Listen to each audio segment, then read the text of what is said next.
Which is better, the Samsung Galaxy A13 5G or the OnePlus Nord N200 5G? Well, in this video, we're going to find out. Hi everyone, this is Kevin here, and we're going to compare these two entry-level 5G options from Samsung and OnePlus. So let's get started. Now these two devices are essentially in the same segment, so they certainly do compete with each other, and they do have many similarities and differences, which we will be going over throughout this video. But to see the most up-to-date pricing and availability for these two phones, definitely take a look at the various links in the video description, as prices and promotions do tend to change as time goes on. Now starting off with the first difference between these two devices, that is the display. Now the display with the A13 5G is slightly larger at 6.5 inches, versus 6.49 inches with the OnePlus Nord N200. They do also have a different display technology. So with the A13 5G, we're getting a PLS TFT display compared to an IPS LCD display with the OnePlus Nord N200. Now both phones do feature a 90 Hz refresh rate for the displays, which is a pretty nice premium feature to find with budget devices. Essentially, the refresh rate is a bit faster compared to a 60 Hz refresh rate, which is what you typically find with lower end smartphones. So having it be 90 Hz just gives you a little bit more of a smoother experience here when navigating around the phone. Now with the Samsung Galaxy A13 5G, we have a 720p display with a PPI of 270, compared to the OnePlus Nord N200, which has a 1080p display with a PPI of 405. So it's definitely really nice that with the OnePlus we do have 1080p. I certainly wish we had that here with the Samsung. And then when it comes to aspect ratio, it is 20:9 with both of these devices. And with the A13 5G, we have an 81.1% screen to body ratio compared to an 83.7% screen to body ratio with the Nord N200. Now one major difference when it comes to the designs of these two devices is that with the A13 5G, we do have a water drop notch up top compared to a hole punch for the front-facing camera for the OnePlus Nord N200. Now both phones do have a little bit of a thicker bottom bezel, so that certainly is something to keep in mind.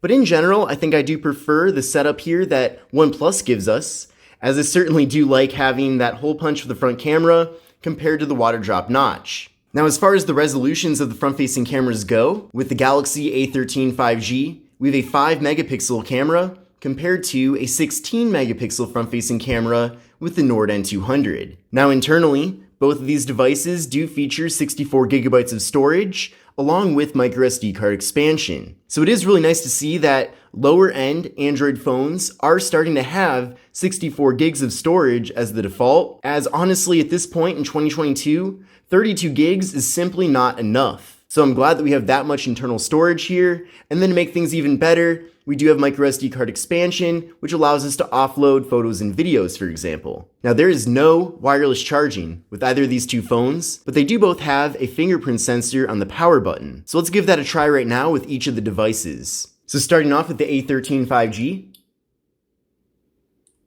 There we go, one more time. So a decently responsive fingerprint sensor, I will say, and I mentioned this in the review for the phone as well, it's not quite as fast as I would have expected, and compared to other lower-end Samsung phones, I just feel like it's not extremely accurate. Now, it certainly is good enough, but it does leave a bit of disappointment as well. But let's now try out the fingerprint sensor on the OnePlus Nord N200. There we go, one more time. So it's pretty similar here as well, in the sense that it's not as responsive and accurate as I would prefer. Sometimes when I rest my fingerprint on the sensor, it doesn't totally pick it up, which definitely is a bit disappointing there. Now thankfully though, both of these phones do support Face Unlock, so we do at least have multiple methods for accessing the devices, which I certainly do appreciate. Now taking a look at the camera setups on these devices, both phones do feature triple camera setups. So with the A13 5G, we do have a 50 megapixel main camera compared to a 13 megapixel main camera with the OnePlus Nord N200. And then both phones do feature 2 megapixel macro cameras and 2 megapixel depth sensing cameras. And they also support portrait mode for both the front and rear cameras as well. Now here's how things look with the main cameras on both devices. Then from here, you can go over to the More tab to access the macro camera. And then with the macro camera, you can get very close up and have things be nice and crisp and clear. Then from there, we have some other options. So there's portrait mode, And then you can flip around for portrait mode for the front-facing cameras as well. So there's me right there. So in general, both of these devices do have pretty decent cameras, considering that they are entry-level smartphones. But I do wish that both of these devices did have an ultra-wide-angle camera, because that feature is not to be found with either of the phones, and I certainly feel like ultra-wide cameras do come in handy. Now, as far as the RAM and processors go of the two phones, they have some things in common and some things that are different. Now, the first thing is that both phones do support 5G connectivity, which is made possible by their processors. They also both feature 4 gigs of RAM, which is really good as well, but the processors themselves are different. So with the Samsung Galaxy A13 5G, we have the MediaTek Dimensity 700 5G processor, compared to, with the OnePlus Nord N200 5G, the Qualcomm Snapdragon 480 5G. So I did run a benchmark test using Geekbench 5 on both phones, and we'll compare the scores right now. But essentially, with the A13 5G, I got a single core score of 466 compared to a score of 463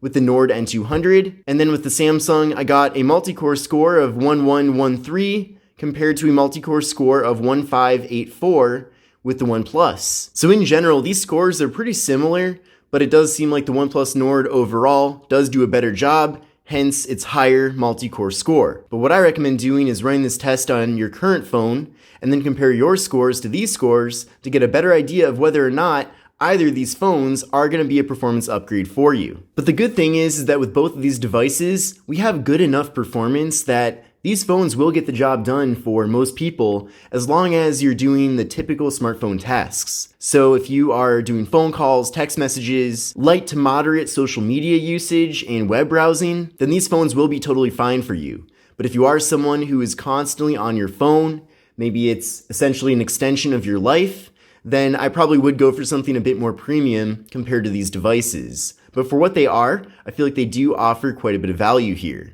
Now, video recording with both phones does max out at 1080p with the front and rear cameras, so keep that in mind. And both phones do have the same sized batteries, so they both have 5,000 milliamp hour internal batteries. The only difference is that with the A13 5G, we have 15 watt fast charging compared to 18 watt fast charging with the OnePlus. So you will at least be able to recharge the OnePlus a bit faster in comparison. Now, when it comes to software, both of these phones currently do have Android 11.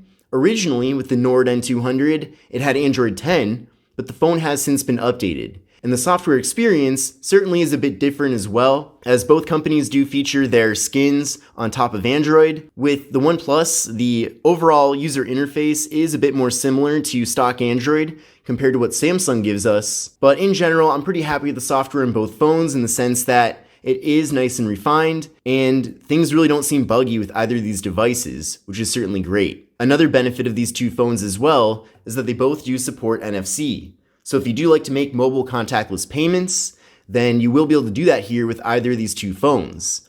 And NFC overall is not very common to find in lower end budget smartphones. But now that we've gone over many of the features and highlights of these two devices, let's take a closer look at the hardware. Now, both of these phones are made completely out of plastic. But one thing that I've definitely noticed, and I'm sure you probably agree, is that the OnePlus Nord N200 looks a lot more premium compared to the Samsung Galaxy A13. And you can tell, especially on the back panel here, well, they both are made out of plastic. We have a pretty boring setup with the Samsung in the sense that we just have the camera module and flash, but then just kind of a really boring matte finish here on the back. Whereas with the OnePlus Nord N200, it really does look like a much more premium smartphone, despite still being made out of plastic. So we have kind of this frosted finish. It's a little bit of a wavy look to it as well. I also like the whole design of the camera module. It certainly looks a bit more interesting compared to what we're getting with the Samsung. But I suppose if you're putting a case in either of these phones anyway, then maybe the materials and the look of the designs on the back really don't matter as much. Taking a look at the left side of both devices, they both have the slot for the microSD card and SIM card. But with the OnePlus, we do have the volume up and volume down. Then on the right side of both phones, we have the volume up and volume down for the Samsung. And then also on both devices, we do have the fingerprint sensor that's also the power button. Then up top here, both phones just have the noise canceling microphone.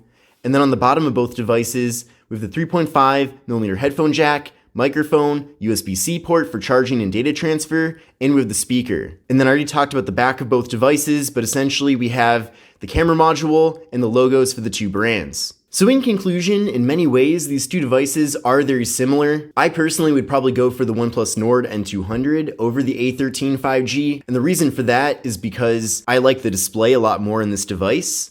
Having it be 1080p certainly does make it better, but in addition to that, I feel like the colors are also a bit better as well. That being said though, with the Samsung Galaxy A13 5G, I certainly don't think this phone has the world's worst display by any means. Most importantly, I am glad that both of these phones do have a lot of internal storage, and they both have processors that are decently powerful for what they are. Now, if you currently do have a Samsung phone, then it might be a more smooth experience switching over to the Galaxy A13 5G, so keep that in mind. But in general, if I was going to choose one or the other, I would probably look to see what deals are being offered at my carrier and then go from there. So for example, if the OnePlus Nord N200 is being offered for free, whereas you have to pay full price for the Galaxy A13 5G, then I would definitely go for the OnePlus instead. But if it was the other way around, then I'd probably go for the Samsung instead. So again, take a look at the various links in the video description so you can see what deals are going on for these two devices. But I think they're both good options, but I probably would pick the OnePlus if I had to choose between the two. But I hope you enjoyed this comparison and you found it to be helpful.